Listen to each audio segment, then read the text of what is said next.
বোন যাইতেছো কেন, খাইবা না? তোমার লাগাই তো খাইলো না, গেল গা। আমি কি করলাম?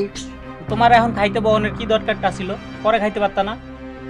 सही मैं आपसे जानना चाहता हूँ, आपने एक सलमान सर की मूवी करी है जिसके बारे में हमने सुना है सलमान सर के साथ मूवी करना मतलब पार्टी कि फन हो रहा है, कोई इतना प्रेशर नहीं है।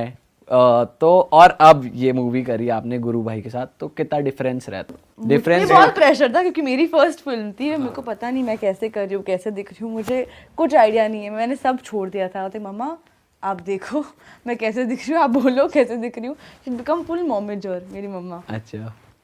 एंड नाउ आई थिंक मैं भी थोड़ी सी बड़ी हुई हूँ। आई सेट पे मैं भी mom comes every set, she make sure कि सब ठीक है ना, व्हाटएवर। शी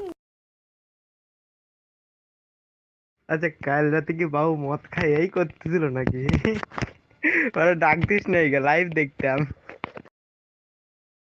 बॉलीवुड रेवेंसर वाला